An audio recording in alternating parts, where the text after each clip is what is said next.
So, people lately have been talking a lot about resistance. What is a resistance movement? What does it actually do, and how does it do it?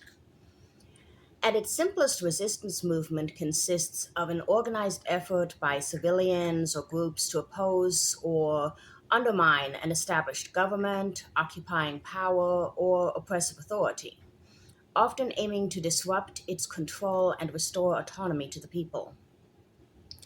Resistance movements typically arise from population grievances such as tyranny, occupation, or social injustice. Historically, resistances have employed tactics ranging from nonviolent protests and civil disobedience to guerrilla warfare or even terrorism. They can operate clandestinely or openly, blending violent and nonviolent strategies depending on context and phase.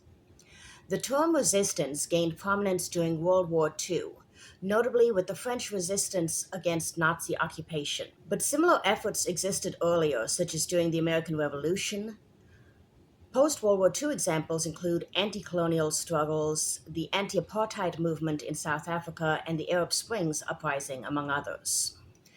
Today, resistance encompasses broader challenges to authoritarianism, economic exploitation, or cultural norms, including LGBTQ plus movements and protests against dictatorships in places like Myanmar or Belarus.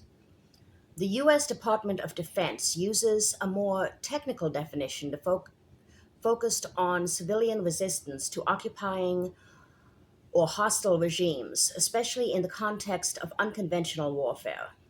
Resistance movements exhibit a number of distinct traits that enable them to challenge established forms of power effectively. Understanding these characteristics draws from historical and sociological analysis of groups that have opposed governments, occupiers, or oppressive systems across a wide array of circumstances. Resistance relies on collective action, where coordinated groups unite around shared grievances to amplify the impact of their efforts. Effective leadership is also essential, guiding strategy, maintaining momentum, and influencing public opinion to support participation. Structures may vary from traditional hierarchical forms, ranging from core underground cells to decentralized networks, often blending clandestine operations for safety and security. Resistance movements deploy diverse methods, spanning from nonviolent tools like protests, boycotts, and civil disobedience to violent guerrilla warfare or terrorism. Often, an asymmetry marks early stages of resistance, pitting weaker actors against stronger foes through subversive disruption of order and stability. Ideological foundations such as nationalism, justice, or anti oppression fuel rationales and help recruit supporters by aligning with the values of the population. Grievances like tyranny, social justice, occupation, or discrimination spark public support, framing resistance as a moral imperative. Broad participation draws from a variety of backgrounds, fostering resilience through adaptability and a sense of communal identity. Success hinges on mobilizing public support, whether via moral appeals in nonviolent cases or force when peaceful paths fail.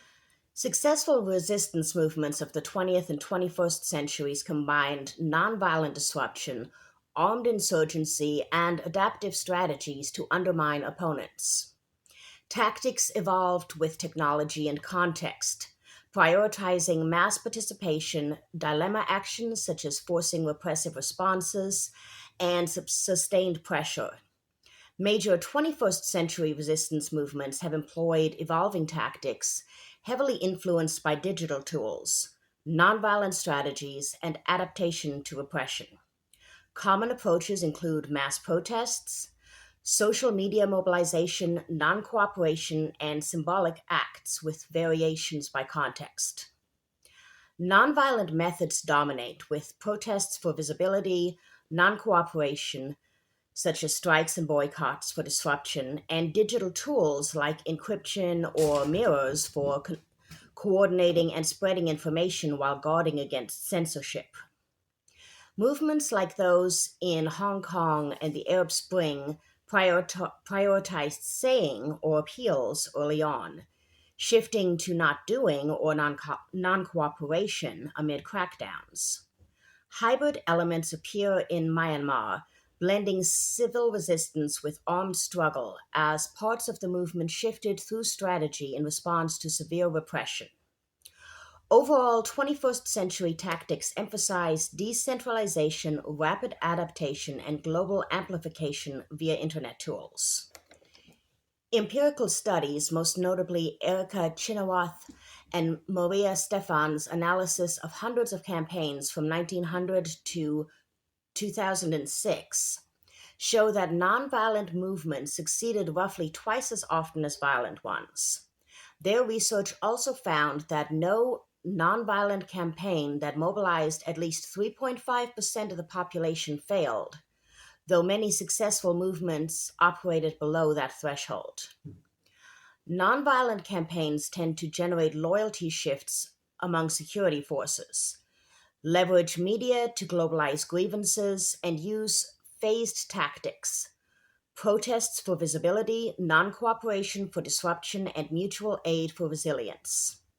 Violent efforts often alienate potential supporters. Analysts argue that failures like Syria's Arab Spring were exacerbated by early militarization that fractured unity. Resistance movements throughout history have changed and challenged oppressive regimes, occupations, and injustices through organized opposition. The examples I'm about to give illustrate a diverse array of tactics from nonviolent protests to armed struggle, often leading to significant political change. However, what I'm saying is not an endorsement of any specific tactics, but rather an analysis of historical events, their implications, and their outcomes. But for instance, during the American Revolution from 1765 to 1783, the Sons of Liberty organized boycotts, propaganda, and the Boston Tea Party to disrupt British rule. The Irish Republican Army waged guerrilla warfare from 1919 to 1921 for independence from Britain, eventually securing the Irish Free State in December of 1922. During the World War II era, most notably, French resistance fighters sabotaged Yahtzee operations and aided Allied forces from 1940 to 1944 using espionage, guerrilla attacks, and underground networks.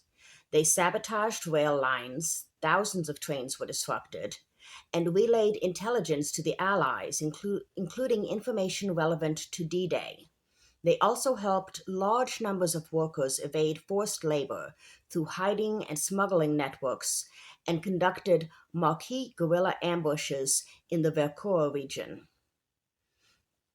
There are many other examples. I'm not going to go through all of them. If you want to see a not complete but longer list, you can subscribe or view the article on my free Substack. I'm going to link that in the comments, but I want to skip ahead here. The Mau Mau uprising from 1952 to 1960 in Kenya fought British colonialism with forest-based insurgency. The U.S. civil rights movement featured nonviolent direct actions like the Greenboro sit-ins in 1960 and the Montgomery bus boycott from 1955 to 1956, dismantling segregation. They employed marches, boycotts, and sit-ins, gaining popular attention and supporters. The Montgomery bus boycotts consisted of 381 days of carpooling and walking to cripple transit revenue quite effectively. Freedom rides defied segregation, provoking arrests and firebombings that generated media sympathy. The Birmingham campaign's children's marches were met with dogs and hoses, swaying national opinion. The Selma marches and Bloody Sunday beatings accelerated passage of the Voting Rights Act. The civil rights movement, lasting from 1954 to 1968, ranks among the most successful resistance movements for dismantling legal segregation via nonviolent campaigns that secured the Civil Rights Act in 1964 and the Voting Rights Act in 1965. Mass participation, such as marches on Washington, which drew hundreds of thousands, forced federal intervention by shifting elite and public opinion against violent police responses. By the way, I would like to comment here that while historians define the civil rights movement as lasting from 1954 to 1968, I feel that it's still ongoing, personally, but that's a side note. Another very successful resistance movement was the anti-apartheid movement in South Africa from 1948 to 1994, which ended white minority rule through a hybrid of boycott, strikes, and targeted sabotage, culminating in the 1994 free elections. The African National Congress mixed legal challenges, consumer and sports boycotts, and sabotage by the Umkhonto we Sizwe, the ANC's armed wing. They primarily targeted infrastructure such as power stations and government offices, often aiming to avoid civilian casualties, though some attacks did result in civilian harm.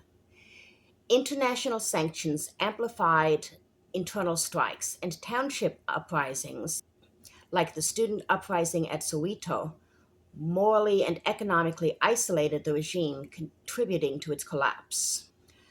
There are revolutions like the Sandinista revolution in Nicaragua, which ousted the Somoza dictatorship through guerrilla tactics. In Poland, between 1980 and 1989, the Solidarity movement's union-led strikes challenged the communist regime. Shipyard strikes escalated to national-wide general strikes involving millions of workers.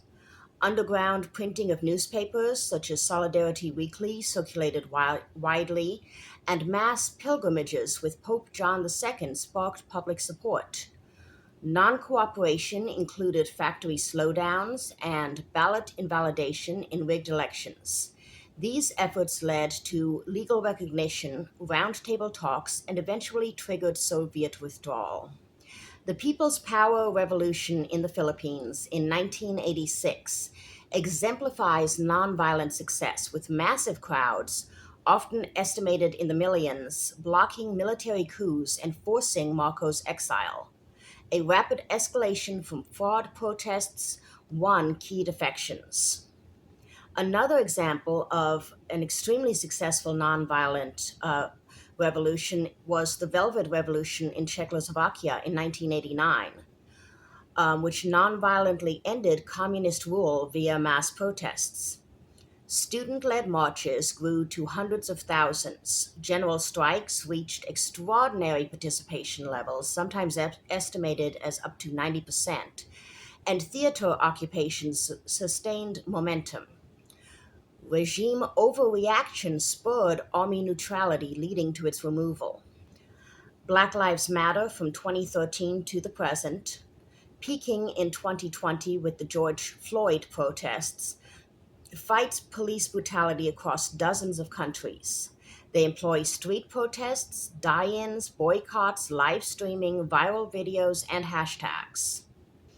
The Euromaidan revolution in Ukraine from 2013 to 2014 removed pro-Russian President Yanukovych through occupations and clashes. Protesters built fires for warmth, constructed barricades from tires, formed self-defense units with shields against Berkut riot police, used Molotov cocktails in later clashes, and spread viral videos of Yanukovych's corruption. These tactics led to revolution, and the despot eventually fled.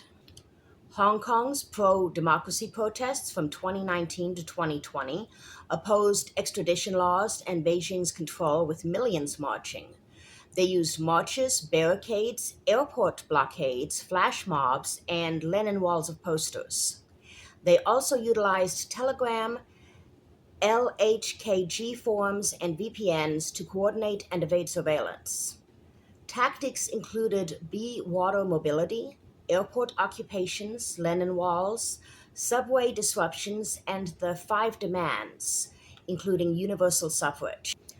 The Myanmar Spring Revolution from 2021 to the present resists military rule through civil disobedience, strikes, and armed self defense, using Telegram to communicate outside of censorship. In 2022, Sri Lankan protesters toppled the government over an economic crisis.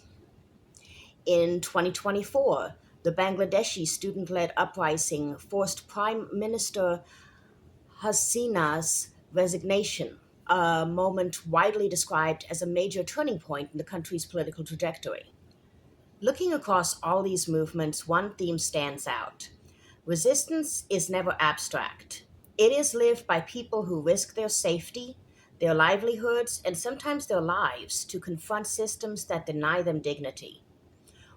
Whether through mass strikes, clandestine networks, or the simple act of refusing to comply, ordinary individuals have repeatedly forced powerful institutions to bend.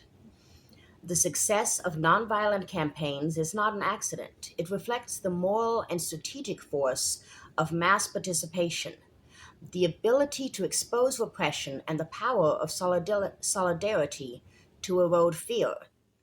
Today's movements inherit these lessons in a world where surveillance is sharper, repression is faster, and information travels instantly. Yet the core truth remains unchanged. When enough people withdraw their consent, even the most entrenched regimes can falter. Resistance endures because injustice endures. And history shows that when people organize, adapt, and persist, they can transform the impossible into the inevitable.